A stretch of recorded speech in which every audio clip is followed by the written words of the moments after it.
At 9 points, nobody wins, nobody loses. Yeah. So is a tie like kissing your sister? Now, if you happen to be on the side of the Texans in that ball game, you caught a miracle. Yes. And if you were already counting your money, you were standing in line at the window going, 2,000 on the Chiefs. You feel like a fucking asshole. Sportsbook managers looking at you go, we're giving everybody their money back who had it at 9. But the call was justified.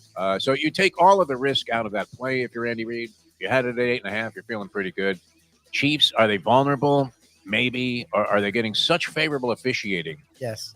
Lubie, that it's to the point where there should be some kind of an investigation launched? I don't know. Is this a Taylor Swift conspiracy type of thing? We'll probably hear more about that at the inauguration today when Trump goes into, you know what? I fucking had the Texans on the money line. Exactly. See, now that would maybe endear me to the idea that emboldened me that maybe the next 4 years wouldn't be so rough. I always liked it when Barack Obama was doing brackets, although he was a cock-eating motherfucker. He was horrendous at it. with all the favorites. Okay. Hey, Michelle, does this guy pick anything but favorites? The time. Wake up with Defo, joined by Lubie. Welcome to the Defo Show. It's pretty sad when you think about it that somebody's long-lasting political legacy, guy who I thought did a lot of good for this country and a very distinguished gentleman. Some people, I mean, there's always, it seems like an equal divide of people that think the guy was worthless and think that he was great. But yeah, that he'd be remembered, his lasting memory and the legacy would be built around the fact that he was a chalk-eating motherfucker. The world has gone wild. I mean, it's all kind of gambling. Good morning, everybody. Good to be with you here. We're happy to have you on the show. Happy to be with you day number 3 here with our Bleacher Brothers partners. Had a great time yesterday, by the way, Lubie. I told you, I was hoping that this would work out. We were doing our conversation show with boxing savant Randy Gordon, who's done just about everything. I mean, you would say he was probably second only to Burt Sugar in having an omnipresent face of boxing, where just about anything, any documentary, any analysis on fights, they were going to Burt Sugar, they were going to Randy Gordon. And he, of course, was brought along by Burt Sugar, who had bought, and I didn't realize that, I forgot that Burt had bought Ring Magazine in the late 70s, and he was the guy that brought Randy Gordon onto Ring Magazine, which is kind of where he really, set his mark on boxing and began a very brilliant boxing journalistic career. And so I was hoping this would work out because Randy does a show with Jerry Cooney, gentleman Jerry Cooney. Now, you don't know what to expect when you're getting an old-time boxer. Don't expect much, unfortunately, and it's a very sad thing. I mean, I've had any number of situations where I've been interviewing boxers from the past, and you were just hoping they would be able to spit out a sentence. And not just a sentence, but I guess several of their teeth would come flying out also. Exactly. And that may be the case with me on one of these shows pretty soon if I don't straighten out this dental affair. But nonetheless, Jerry Cooney consented to come on the show because he does a radio show on Sirius Satellite with Randy Gordon, and he couldn't have been more of a delight. So check that out. It's Conversations with Jeff DeForest, of course, and AJ joined me on that thing because he was a huge fan of the radio show, which I didn't even know about until he told me about it. And it was a lot of fun having Jerry Cooney on the program. So that's something, a highlight of our new involvement with the Bleacher Brothers. And, of course, we're happy you guys are tuning into this program because, well, I mean, look, we need to work, Lubie. Well, we need to make something. There you go. Hall of Fame debates, that would come up today, I guess, in the context of Ichiro not getting a unanimous acceptance and induction into the Baseball Hall of Fame. Ichiro Suzuki. Now, maybe his 3 years with the Marlins tarnished his legend. What would you say that? Because he actually played a couple of seasons after that, went back to the Seattle Mariners to finish out his career. I mean, he was a shot fighter by the time he got to the Marlins. And if he wasn't a shot fighter by then, they would have made sure the organization would have been enough and could do enough damage to any outstanding ball player that they would regress back to the point where you thought that they were a scrub, that the recently departed Felix Mantilla probably deserved more Hall of Fame consideration than Ichiro, if you only saw those Marlin years. But and always debates about halls of fame. I don't know which your favorites are. These used to fill sports talk shows forever into perpetuity. The main one, of course, being should Pete Rose be in the Hall of Fame? And I think the consensus would be, would you get unanimity on this, that everybody would agree that in terms of production, in terms of credentials, in terms of quantifying whether or not you are Hall of Fame worthy, there's no question. I mean, he may be among the most qualified ever to get consideration, but did he mess with the integrity of the game, Lubie? How do you feel about that? He messed with the. Does it matter anymore about the integrity of the game? Oh, they're talking about Otani? Like, No, I'm talking about Pete Rose. That was one of the big debates. Sorry. I was looking at your Bleacher Brothers stuff and it looks cool. Yeah. I don't. Yeah, of course he did, but yeah, he's never getting in. But don't let him work. I don't get, but you know me, I'm split on this one. Like we have yet to prove that he did it while he was playing, and I think while he was playing, he's as good a ball player that we've ever had. I mean, literally, his nickname is the kind of nickname you dreamed to have as a kid, Charlie Hustle, like a guy that just balls to the wall. And you watch the way he played baseball. He wasn't throwing games. So if he was gambling, look, boxers bet on themselves all the time. Like it's a slippery slope. I get it, but it is what it is. I mean, like Otani was clearly drenched in some gambling scandal. No one's stopping him. He won another MVP. So you're picking and choosing now. Like to me, the dude's a Hall of Famer. Put him in the Hall of Fame. I mean, he passed, so it's not even like he can't coach or. Guy's dead, and the debate still is, someone of substance. All right, so that one and that field, I don't know how many hours of sports talk were killed all across the world with, hey, you think Pete Rose should be in the Hall of Fame? I'll hang up and listen. We did it. When we were doing shows, it was years after the debate, and we still, once it was brought up, we would get calls and do segments on it because it's just, I don't know, it's just a natural thing for people. It's hard. It's rare to find the person that thinks he doesn't belong. That's the funny thing. Like it's almost a consensus. Yeah, from performance. He's unanimous first ballot Hall of Famer. There's no question there. All right, so that was a big one. That was probably the biggest one, Hall of Fame debates. But we have one going on right now with Eli Manning. Is Eli Manning a Hall of Famer? My first instinct is to say no, even though he won the 2 championships, because I don't believe that championships alone should be the criteria. Now, does it help? I mean, if you have a guy that's sort of on the fence and he's won a couple of titles, that's probably the reason that Eli Manning is going to get in. Yes. But it's debatable whether his overall career was something that you looked at and you said, every time you saw him on the field, you said, my God, that's fucking Johnny Unitas. He's a Hall of Famer. Joe Willie on the football side, very debatable. I mean, the critics of Joe Willie, the cynics out there that didn't see him throwing a ball into the wind to Don Maynard and George Sauer at Shea Stadium against just killer defenses that were on the attack, knowing that he couldn't move 2 inches either direction, forward, backward. Right, left, because of his knees. It wasn't going to take off and run, although once in a blue moon he would, old Joe Willie. Yeah. And they always point out his completion percentage, which I think... It was a different era, though. Like, things weren't as precise. Like, receivers weren't as athletic as they are now. Offensive play calling wasn't what it is now. The defenders were literally... Like, if in Marino's era they got away with murder, what the hell did they get away with? I mean, you had all kinds of guys that literally were beating the shit out of Namath's receivers and all receivers back at that time. They rarely called pass interference. So you pretty much had to decapitate somebody to get. I don't even think Darryl Stingley got called for. No, that was a tackle. But look, and then they're like, well, look at Unitas. Yeah, that's why Unitas should be held in much higher esteem in modern times because of it's like what Marino did in his era is what Unitas did. What Unitas did in his era was utterly ridiculous. Like the numbers Unitas put up in an era where they didn't pass. Like you joke about your Syracuse coach. Like it was that era. Like teams still struggled to like understand. Schwartzwalder, he never threw the ball. Never. Like, so Unitas putting those numbers up doesn't mean that other guys shouldn't get in too. Like, like you can't judge guys. It's like judging the 80s NBA players by today's 3-point standards. Like you would go games without guys shooting threes. Like it wasn't even put in until the 80s. So it's like people do that, like where they judge their game by our game. Like eras are different for a reason, and it's okay to appreciate them for what they are. Joe Namath, when they look at the completion percentage, yeah, but it wasn't about that. It was the pomp, circumstance, the guarantee, following through, and literally being a key piece, if not the key piece, in what made the biggest league in, if not the world, our country today. Like those things, contribution to the game is a thing that puts people into the Hall of Fame. So the name of the debate is stupid because you're taking. Really yes. I mean, Our especially for world. me. He wasn't throwing dink passes, all day long to Boozer and Snell. He was hurling that thing 50 yards in probably, I mean, the strangest stadium wind conditions. Shea Stadium was not a great place to throw a football in, especially if you're going with bombs down the field against the wind or even with a crosswind. And what he did with George Atkinson and Fred the Hammer Williamson, I mean, you think these guys were going, oh, no, I didn't touch him.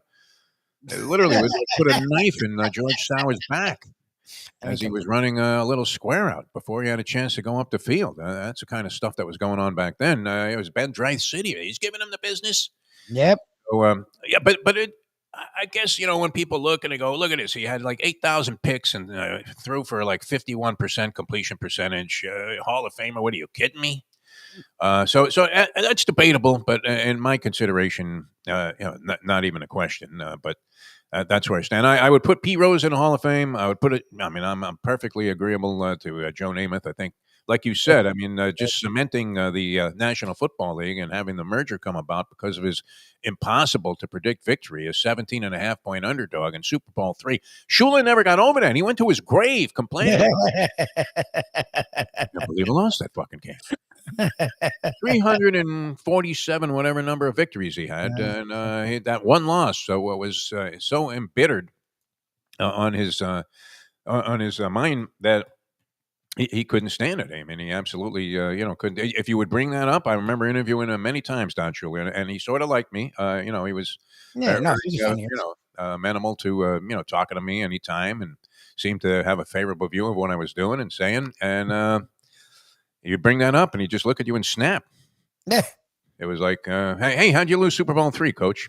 It was probably a more diplomatic way to put that question. But we asked Tony. Tony Segreto is going to join us later on, a little old school with Tony Segreto, brought to you by Texas Roadhouse Restaurants.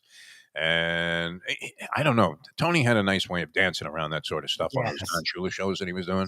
Yes. Look, you put a have a guy on his own show, and you're always bringing up like the worst possible things that happened in his past. But I mean, you couldn't dodge that question because it was monumental, Lubie. You hit it right on the head. I mean, the AFL and the NFL don't necessarily merge that quickly if Namath doesn't win Super Bowl III, because the first couple of Super Bowls were laughers, right? Green Bay Packers, they weren't even paying any attention. They were going out and getting drunk the night before the game and beating the snot out of the AFL representatives. So that was historic enough that if that was the only thing he did was win Super Bowl III, you would have to say, all right, Joe Willie deserves to be in the Hall of Fame. Other Hall of Fame debates, I mean, and there are many of them, but you had the Juicers, of course, that fueled sports talk forever. Talking about, and those guys aren't even on the list anymore, are they, Lubie? What the hell is that? I don't know. Are they not? Are they all at the point where they dropped off? Clemens, A-Rod, and all of the Juicers? Manny Ramirez, I guess. Did Manny Ramirez, is he in the Hall of Fame? No. They put him in the same place. He gets pushed back because remember. Big Poppy was another guy, though. Poppy would come to the plate there with a syringe in his ass. He looked like the quarter horses running at Los Alamitos back in the days. Poppy's one I feel like they've given the benefit of the doubt. I got to look up. Manny, there were many that nobody really. I mean, even though it was pretty obvious what the hell was going on, since some people got a pass on that, much more so than the people that were vilified for it. A-Rod being a prime example, because people don't like being lied to. That's the other thing, and that maybe was another prohibitive factor in Pete Rose getting back into baseball, is because for the ensuing 30 some odd years or whatever, after the maybe 40, whatever, he just looked into every camera and said, I never did that. Yeah. See, yeah. Poppy's one. Poppy's in the Piazza category where they don't, because he was a sweetheart. And he never was actually found to have steroids, that he gets like Pujols. A lot of people think Pujols sort of did it.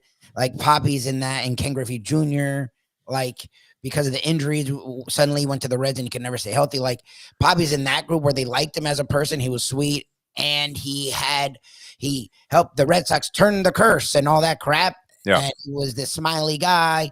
Like Poppy got in actually because he wasn't the dude. Poppy was popular. You hit it right in the head. He used the root of his nickname.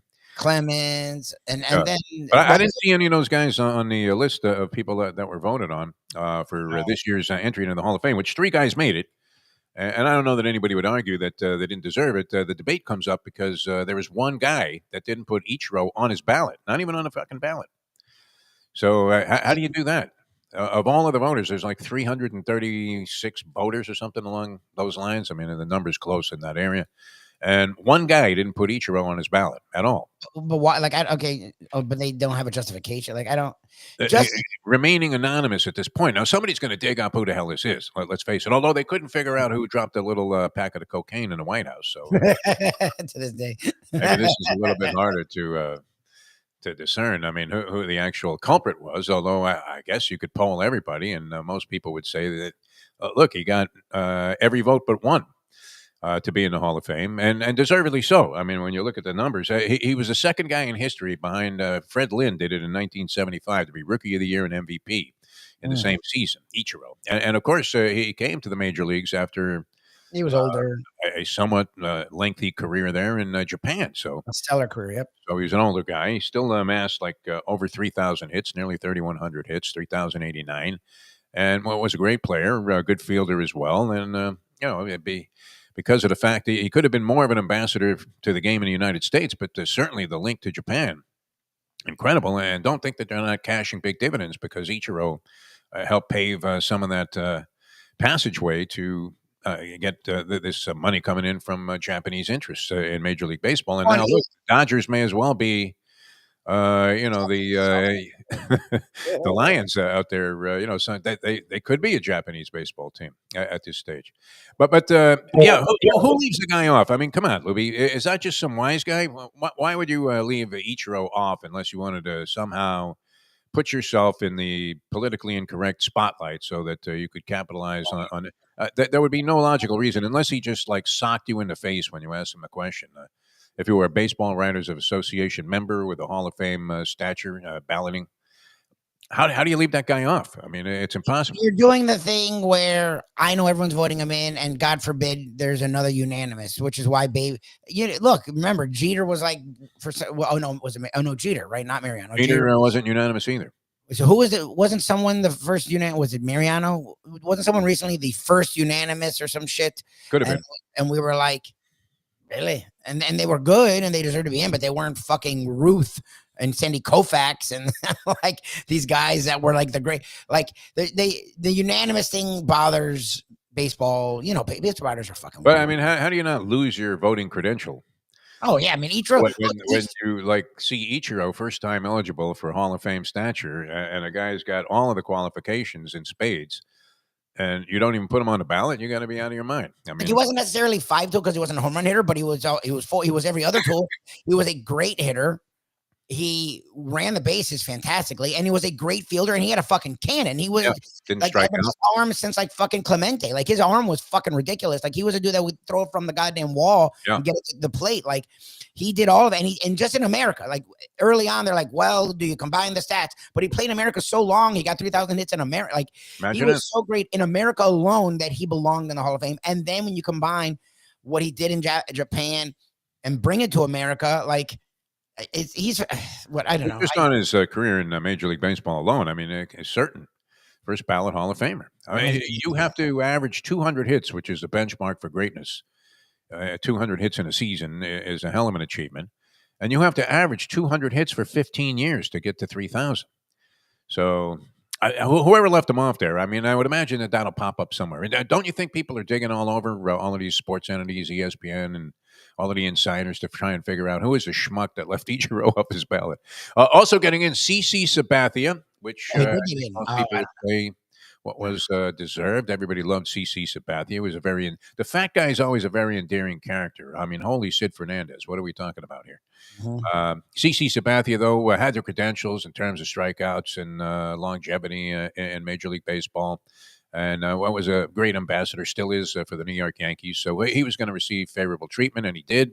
Not that he needed it to get in, because I would certainly say, and I think most baseball fans would say, that he's more than qualified. And Billy Wagner, who had been stiffed, he was so close a couple of times. Billy Wagner, the left-handed reliever, remember this guy? He was lights out when he came into a ball game.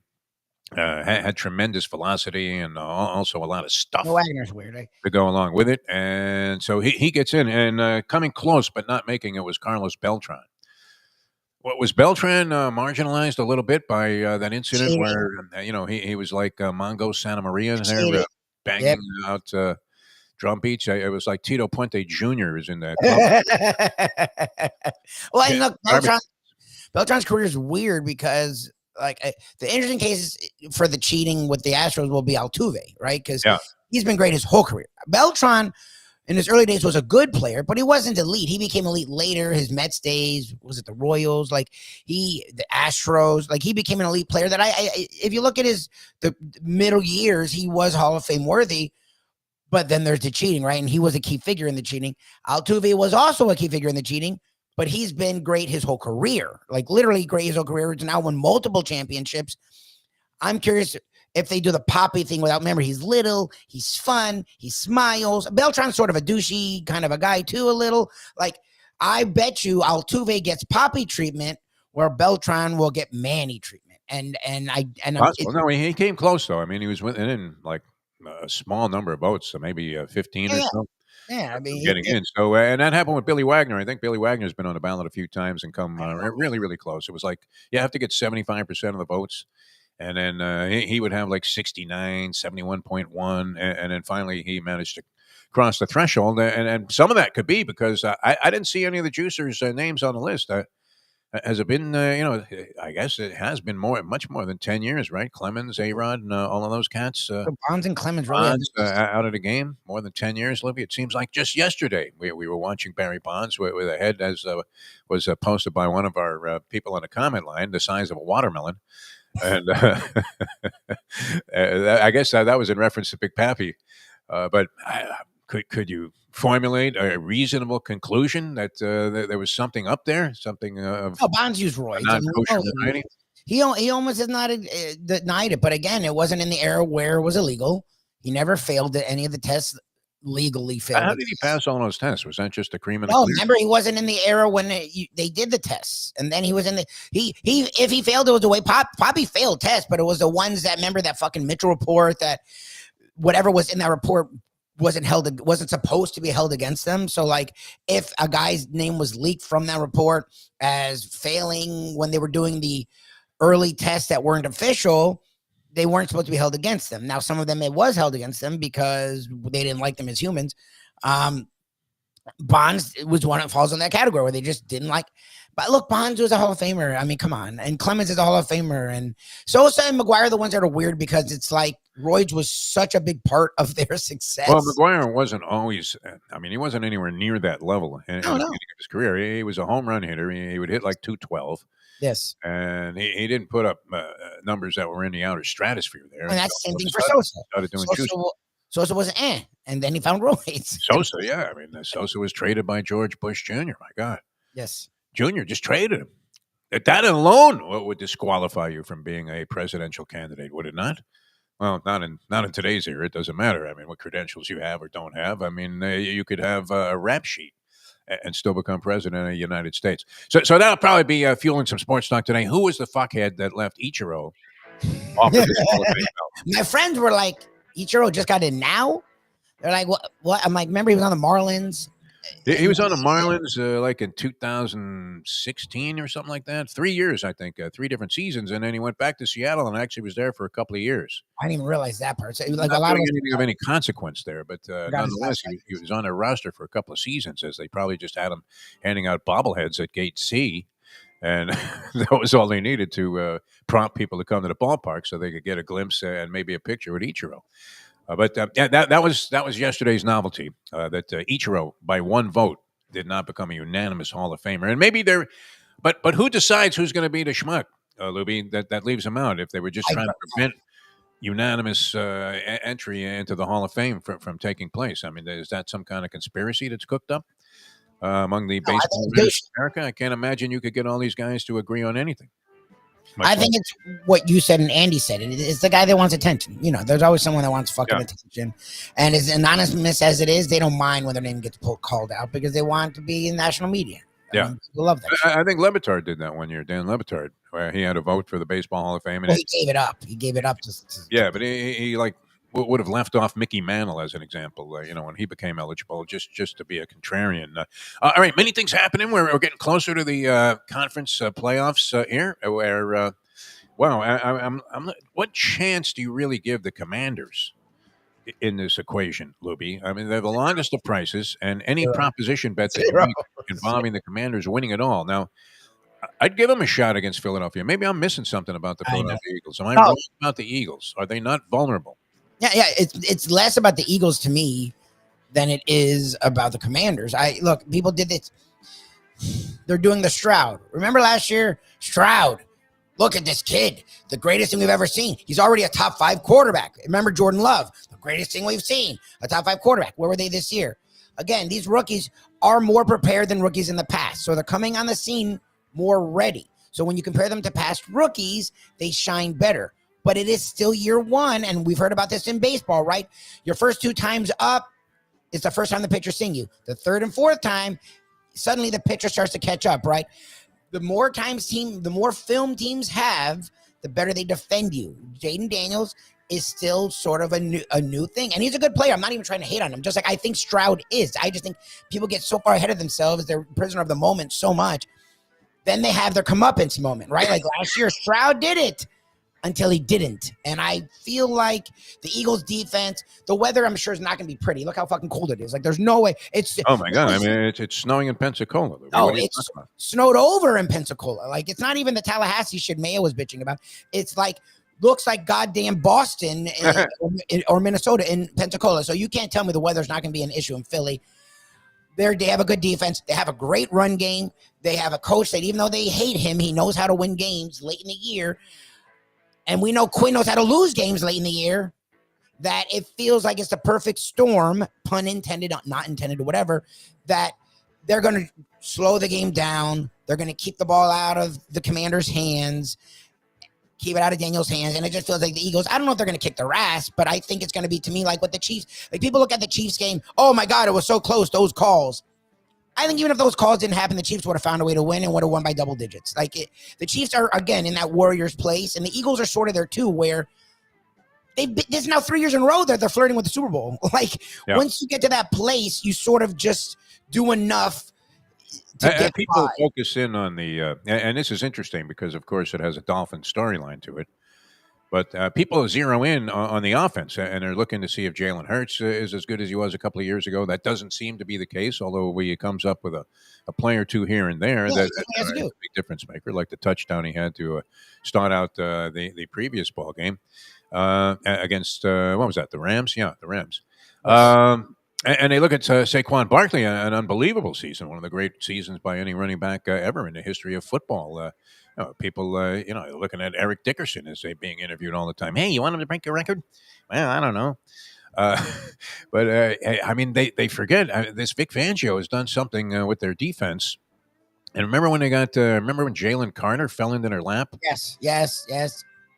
My God. And what was he, like the 6th pick overall? And everybody it was teens. Wasn't it like the teens? Because he had the goddamn thing with the car where he half killed someone. Right. I mean, he was involved in a very ugly incident, no doubt, and not much was made of it beyond the fact that he was involved. It might have been 9. It might have been pick 9 or 10. It might have been pick 9 or 10. Let me look. Yeah. Before I assume, but it wasn't. But I mean, it was improbable. I mean, it was. Reminiscent of the Warren Sapp thing when they found the drug test in the drawer of Dennis Erickson. Yeah, he was picked 9, but he by what was widely considered like a top 3 talent in that draft. Could have been number 1 overall. I mean, people were saying, and maybe could have been and should have been. Could have, would have, should have. That's the old Dave Feldman thing from the Chicago Sun-Times. All right, Tony Segreto is going to go old school with us. That's brought to you by Texas Roadhouse Restaurant. So we'll get into a little analysis. Oh, there he is. The legendary broadcaster. We have a little bit of a new audience. Also, new partnership with Bleacher Brothers Network is where you can catch the show. And AJ Johnson, who is the man behind Bleacher Brothers Network, is a huge Segreto fan. Huge. He said, "You guys have Tony Segreto on your shows?" I said, "Yeah, he's been doing it a long time." I go, "Holy shit!" Who is it? Who is this now? a gentleman named A.J. Johnson. You'll become familiar with him, no doubt, Tony, but a huge Tony Segreto fan. He loves, I dig the fact that this guy has an appreciation for, people that have made major contributions to South Florida media. And you, of course, would qualify, maybe. Would he be the number one guy? Yes. Behind, who? I mean, well, if you're talking sports, you like bringing up and whatever. Like, I think of him, and he's buried Ann Bishop as a news guy. He's buried her. I don't like putting him in a box. So he ascended well past sports, but growing up thinking of the sports icons in South Florida, it was like Shula, Marino, Riley, and Segreto. Like that. I'm not even trying to make him sentimental or anything. I'm just being honest. Like Segreto was literally like, that's when we first started doing stuff with him. I thought it was fucking crazy. I'm like, fucking Segreto. Yeah. I was up there with Ralph Rennick. I mean, and then he became that for just broadcasting. South Florida broadcasting. I don't know old school. I'm too young, but it's Segreto, and then I'm sure there's a bunch of people, but Segreto's right in that conversation. Well, we're good to have you on here, and he's here, by the way. Like he's not dead. God, he's right here, and he's alive, and he's anybody that was asking about Segreto, there he is. How are you, Tony? How you feeling, mate? I'm feeling great. How are you? Good. We have a bunch of stuff to get into here, and I know Edgar is going to join us. National championship game. Say what now? What'd you think of the national championship game?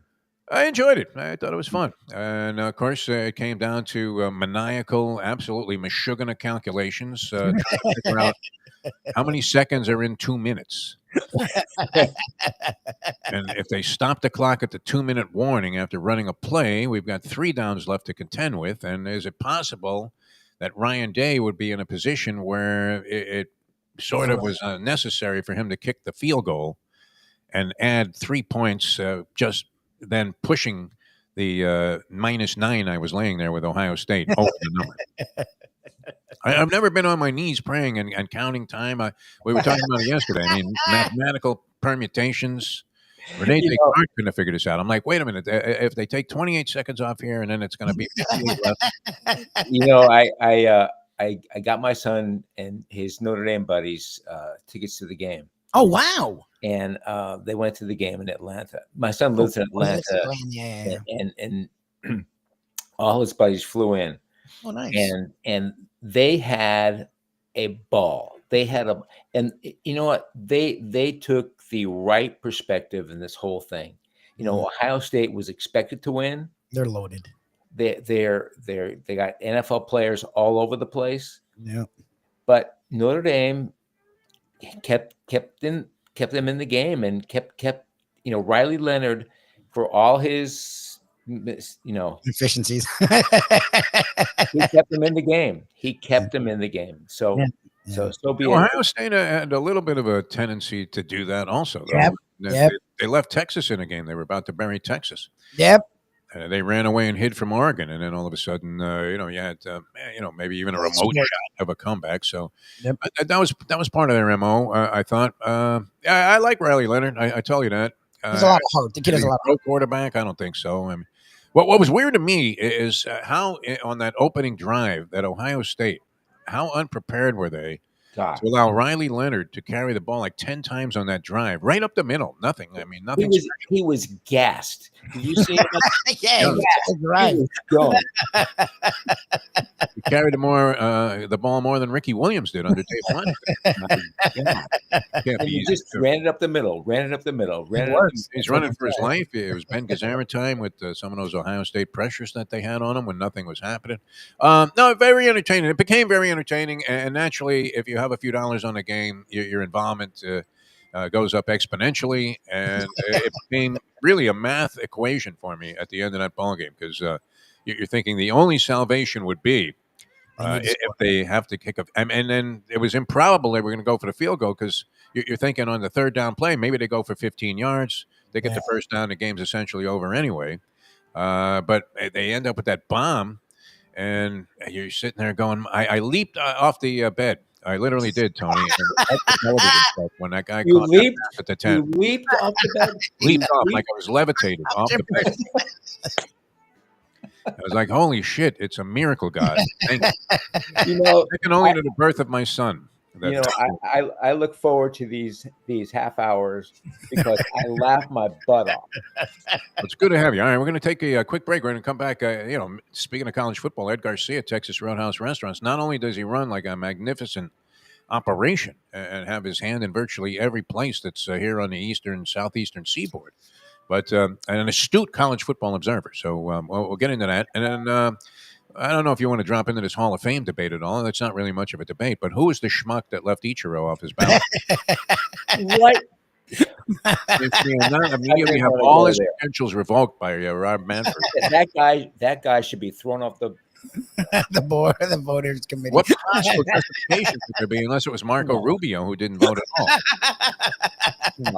That would be it. Yeah. All right, we're coming back with more here. Tony Segreto, Old School, brought to you by Texas Roadhouse Restaurants. Begins in a moment. Now that The time. it's 8:42.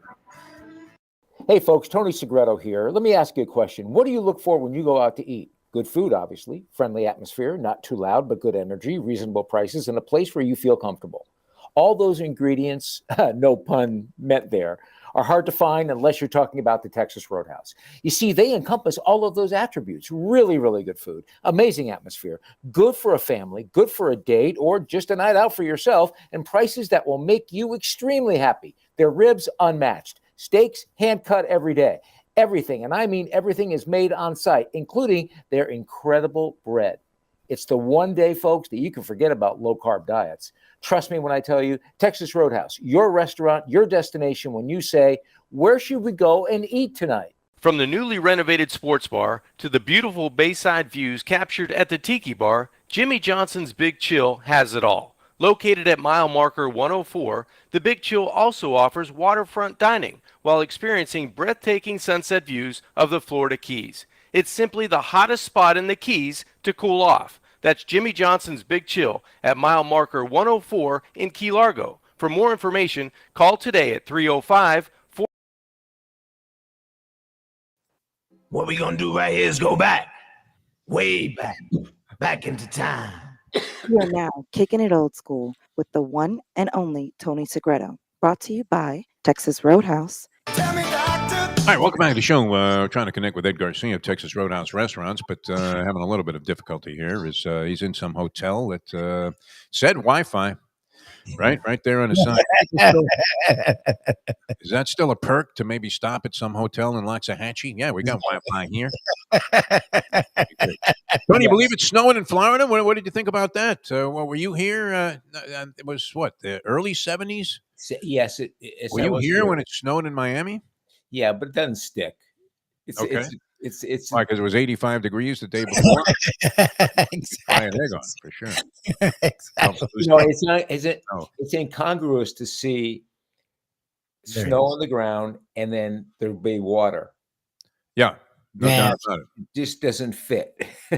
Is Pensacola literally considered part of Florida? I guess it is. I mean, Yes. it's off there. You got to go Joe Nedney and just hook one off. But oh boy, it's the deep south. Yeah. Yes. Yes. All right, we do have Ed Garcia. This is great because we want to bring Ed on. Of course, Ed. There he is. Hey, Ed. Hello. Splendid as always. Ed, a major force with Texas Roadhouse Restaurants, and also probably, I mean, is he more involved in college football than any of us? Tony, you're buying tickets for your kids. And Ed actually goes to all of these games, which is amazing, and loves his Michigan Wolverines. How are you, Ed? I'm doing great. How are you guys doing this morning? Doing all right. Now, was it painful at all for you? I mean, I would imagine, I don't know how much of a Notre Dame fan you would be. Tony, of course, his son went there, but what was it painful for a diehard Michigan Wolverine? I mean, as if Jim Manich had to be rolling over in his grave, our good buddy Jim Mad Dog Manich, to see Ohio State crowned national champions. There was a bittersweet joy of knowing that they lost to Michigan. Yeah. And I don't know. There is a flex move in the Ohio State win, is that when Ryan Day sees maize and blue or that Wolverine helmet, I mean, he's just loses all manhood. I was gonna say you guys did win last year, and you did beat them this year, and you literally they caused them to tailspin. Oh, you've been 4 years in a row. 4 years in a row. That loss is what literally sent people to going, oh shoot, maybe Ohio State's not good because they can't. Just got sort of dismantled by Michigan. He needs that pep talk from the water boy. You know, what do they say, Ed? That you can't go home. Well, he went home, and he's yes.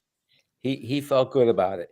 But you ask people in Michigan, and I asked my wife this: would you rather lose that game or win the game, and the national championship? And she said, we'd rather win that game. Rather beat Ohio State than win it all. That's crazy, man. That was a philosophy of Jet fans for many, many years with regard to the Miami Dolphins, where they didn't care if they went 2-14 in a 16-game season. The Dolphins. 2 wins were over Miami. Yes, I'm not sure that applies anymore because that sort of thing is dissipated. The acrimony and the divide between Ohio State and Michigan fans, though, is immense.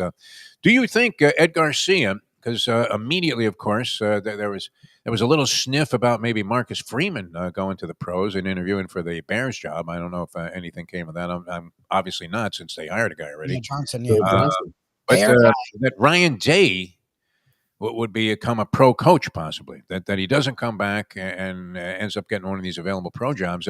Do you see Ryan Day? Maybe I'm asking the wrong guy. As a potential pro head football coach? I don't even know if you would give him a Pop Warner job.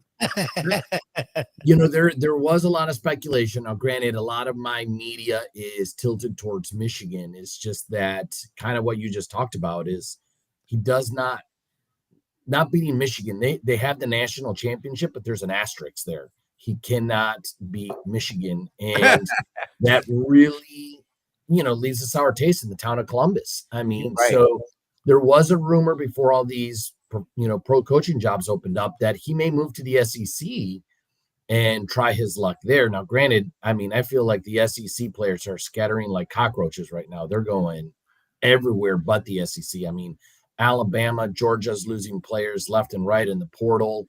I mean, they're moving to gardening, aviation, anything but football. I don't know what's going on over there, but anyway, so yeah, I mean, I think there's a very good possibility that you may see, Ryan Day interviewing, for that. And I think that's just a big part of it is that even though he has the national championship, there is a little bit of job security.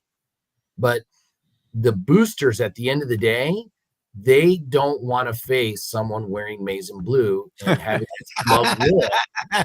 And you got to win those big games. And we went through the same thing with Jim Harbaugh. Jim Harbaugh, I mean, he wasn't winning the big games or Ohio State. And then finally it came through and, that type of deal. And that's just a part of your career. That's part of your job. You got to beat, if you're Ohio State, you have to beat Michigan. But it's going to be a while. Ryan Day looks like he is constantly constipated. Yes. Doesn't he look like he would be like in the back row at a Chippendale show? Yes. He is. But I don't know when he speaks, people despise this guy for some reason. I don't. He doesn't alienate me as much as he does some other people. The only thing that was very strange was his strategy in that Michigan game, which was the only thing that could possibly defeat Ohio State. And then I don't. Maybe he tanked that game so that he could ratchet up the odds and run his team to win a national championship. Leave it to me to come up with that conspiracy theory.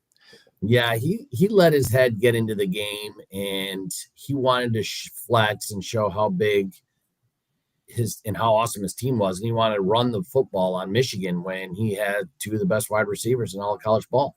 They're really good. They are really, really good. They're exceptional. I mean, outstanding. I mean, he paid $20 million for them, so I mean, use them. Tony, I have one for you and your UM connections here, and I guess this is fairly obvious. Cam Ward is going to be the number 1 overall pick. Yep. How do you project him out as a professional quarterback? Because Lubie has his question marks about Cam Ward. I have my question marks too. You do? Okay. Yeah. I mean, they're seeing Bryce Young here, where a guy has a phenomenal run in college, although Young wasn't as spectacular throwing the ball as Cam Ward was with the University of Miami. What kind of reservations do you have about this guy? He's frail. I don't know why I say that, but he doesn't exude that leadership quality. Now he has it, Don't get me wrong, but he doesn't exude it. And I just can't see him going in. Jaden Daniels, I saw him leaving LSU and going to the pros and executing and being that leader. Him, I don't see it. I don't see it. All right. Well, what do you think, Ed? Cam Ward. It looks like, according to odds makers, this guy is a cinch to be the number 1 overall pick, no matter who ends up Yeah. with it ultimately. Oh, he will be. He Yeah. will be. And, I would put my money on that one for sure. I mean, it's a smart move, 100%. That's the way I'm leaning. yeah. And do you see him, becoming a top pro right away? Because it's not the easiest of things. Even guys that had good seasons and very encouraging seasons in their first year. People liked what Drake May was doing at times with the Patriots, even though they had a god awful year. Bo Nix, of course, I think exceeded people's assessment of what he was going to be like in his rookie year as a pro. You didn't even know if he was going to play, and it certainly didn't look that way in the early going when he wasn't doing anything in the preseason. So yeah, there are guys that exceed expectations, but How do you see it, Jeff? I don't know. Look, Lubie's logic. I think Lubie actually convinced me that what he's saying had validity. With and that's what's rare in our 15 years of doing shows together. He used to go on these rants, and I would say, "Well, what the hell are you talking about?" I just think he has bad tendencies. It's not about. I think he'll be the number 1 overall pick thing is whoever is it the who was that number 1? I don't even know. Is it the Giants? Because I know the Giants do like him. No, they lost the number 1 pick when they won that game. I don't know who's at number 1. Like he just has bad. He's big. He's no, it's the Patriots. The Patriots lost that pick, and the Giants did too. So it's one of the other teams. He's big. He's strong. He's athletic. Titans. But Tennessee is what I would say. Yeah, quarterback. So that's why they're thinking Ward at 1. If it was the Patriots, it was going to be Hunter. But the Titans need a quarterback. Levis, they're very clear that he's not their guy, and they drafted him low enough that they can go get another quarterback. Ward has all the kind of things that NFL people love. He's actually bigger than you realize. He's strong, has a big arm. He makes big plays. He keeps plays alive, which is, as we're seeing, is a big need in the NFL now, especially when you're drafting a 1. Usually your offensive line's an issue, so you need a guy that can get away from a rush. He just does the things that are also very hard, Jameis Winston, to coach out of a guy. He holds on to the ball a very long time, which gets you killed in the NFL. He holds on to the ball a very long time and takes chances, which loses games in the NFL. And those are the 2 things this day and age coaches do. They want you to get rid of the ball quickly, and they want you to make smart decisions, okay? And that actually leads me into the next thing, which before we let him go, we always forget that Ed's a Lions fan, not even to give him crap, because I thought right. We didn't mention that. To me, the Super Bowl was set. Like, I thought the Chiefs were going to walk through the AFC, and because you forgot how injured the Lions were, and now people remind you. They were so battered. No, they were missing 11 guys just on defense. Like, they were missing like half their defense. So, and Anzalone, who just came back, he just came back. So you couldn't expect that fight. Like, what is your reaction to that game? Because now you lose Johnson. I think Glenn's going to, the Jets, if they're smart, tab Glenn. And to me, as much as people love giving Campbell the credit, I think it's those 2 guys. Like, those 2 guys are as good at coordinators as you see in the league. Like, after you see the injuries lead to that loss, and then those 2 guys probably leave, like, what is as a Lions fan, not even to pile on, because I'm actually sad. I really thought they were going to be in the Super Bowl this year. Like, what was your reaction to that game and then all of that after? My first reaction was I saved $14,000 on a Super Bowl ticket.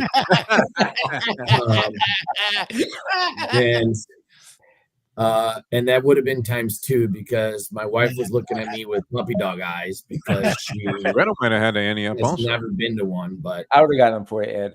Thank you. The really big picture. Here I am nervous because the coordinators are absolutely fantastic, and I was not expecting that loss at all. But, in the defense, the defense came out strong with the Vikings. As battered as we were, we came through. But I'll tell you, the future of pro football and the future of football, period, is a mobile quarterback. Yes. And that tore us up. Yep. Jaden, the way he could move and, not just sit in the pocket. And Jared Goff is a surgeon. He wasn't necessarily a surgeon the other day, but he stays still too long, and the offensive lines or defensive lines really, the way when they blitz, you can't, that pocket is going to collapse quick. So you really need to look. I think the future of quarterbacks is that you got to be able to move on your 2 feet. Now, what's the future of the lines look like losing the coordinators? I think there will be a temporary setback, but what makes a team is culture. And Dane Campbell changed Detroit, changed that team. And that team, when they're 4th and 3 and on their own 20-yard line, and he says, go for it, they don't bat an eye because they believe in their leader. Granted, there's the coordinators, there's that. And that type of leadership, that type of culture got us where we're at today. And especially with the 18 lines players that were out. Yeah. And I think that sums it up. People scoff and make fun of when you say culture. But son of a gun, that makes up a team. That culture, that in-house breeding like that, is everything. Is everything. Leadership. Because you're right. You're right. He 4th and 2 on the 20, and he says go for it. They don't even bat an eye. Don't even bat an eye. Yep. Like that until he doesn't make it a couple of times. They get him a jacket that ties in the back, and they say, "Hey, you know what? You ought to eat a live cow. We have one outside of Texas Roadhouse. Where? By the way, you get the freshest of food, of course, and it's all prepared right there in house." I mean, every day. I mean, you guys don't believe in leftovers. You're like my wife. I mean, just taking stuff home. Now, if you do dine at Texas Roadhouse, of course, the stuff's great for days after in the refrigerator. And I always love having leftover Texas Roadhouse. But Ed, what's happening at the restaurants? Because and how many do you have now? And are you operating in the cold in Pensacola? We actually yesterday, I'm 90% positive they closed because they got a lot of snow, and just not, we're people first, and before steaks, it's all about people. And, so we wanted to make sure our teams were safe. I actually just saw a message just came out, and having everybody check in up that way. I'll tell you, as far as Florida, it was a soft day yesterday because, if it was a hurricane, we probably would have been on a 6-hour wait, but it's cold outside. A lot of Floridians thought they were going to die. So, hey, Ed, do you have that restaurant in Davie? Actually, I have 2 deals working in Davie right now. So it's not mine, but got Tony's attention. Yes, I have 2 deals working. One's on University, and the other one is right by University, but right off 595 there. So stay tuned. We're working on it really, really, really hard. But today, people like to charge for every text, email, and draw things out, and because they get financial gain. So I'm waiting patiently, but I'm trying to move on as quick as possible because Davie is going to be pretty exciting, and hopefully you got to see ribbon cutting. Go ahead. Did you share those gift cards? You see those beautiful pictures on there? I have to give Defo his. Yeah, I haven't. Yeah. Okay. Cool. Lubie's going to end up using that one. Does that have my name on it, Ed? No, but one's for you, one's for me. I hope they have an exclusive stamp of some sort. Cool. The one with Tony's picture on it might be worth more because Tony's on there. Yeah. So, no doubt. I mean, it's like a baseball card with your strength. And if we get him to autograph it, I mean, that might show up in some Hall of Fame somewhere. There you go. Hey, come check when out. you do open a Davie restaurant, though, make sure instead of a ribbon cutting, you have Tony eat the first roll. All right. Yeah. Oh, you know what? We'll bring a bat and we'll see if he can hit it into a basket or something. There we go. That would work. Ed, we love you, man. Thanks. So, where are you, by the way? What remote location? I'm in the Space Coast. I visited Vieira yesterday and my Daytona location, and today I'm heading over to Melbourne. Okay. Very nice. Very nice. Which I will be a frequent customer at if all things work out down the road. Thank you, Ed. Always a pleasure, my friend. Texas Roadhouse Restaurants, Ed Garcia, big college football guy. And I forgot about the fact that he was a big Lions fan, as is your wife. I don't forget. How was the household? They were getting trashed in that game. Goff played like ass. That's what people like. Goff had his worst game of the goddamn year at the worst freaking time. Yeah, he did. It was such ugliness. You know what's weird, though? I mean, with the injuries, the talk was always, and you know how sports talk works. Whatever is happening at the time, and then if it reverses, you just switch directions also and say, "Hey, I told you so." But I mean, all year long, I was saying, "Oh, geez, they lost like 100 guys on defense, and yet they were winning and trouncing people because they were averaging like 35 points a game, and seemed like they were dictating the pace in virtually every game that they were involved in, which is a big thing." And then they get blown out by the Commanders in a horrible performance by Jared Goff, and everybody's crying that their defense had all of these injuries, and it was too much to overcome. But they'd been beating the snot out of everybody leading up to that game, Tony, and had a week to kind of work on it some more. So who do you like? Buffalo, Kansas City? I'm hoping KC goes down because I think part of what they did. Listen, great admiration. You're talking Kansas City. I don't know what kind of culture besides buffets that Andy Reid has gone ahead and proliferated there in KC. But a great coach, obviously, because he keeps winning. It doesn't matter. They get star players. They lose star players. They've kept a lot of it together. He had Spagnuolo is doing a great job with their defense, which may be the reason that they are in this position. I don't know why, Tony. I mean, for all of the many shows that we did with people calling in, and we were trashing the people from Buffalo over the years when that Dolphins Buffalo rivalry was hot. I find myself rooting for the Buffalo Bills in this Me game. too.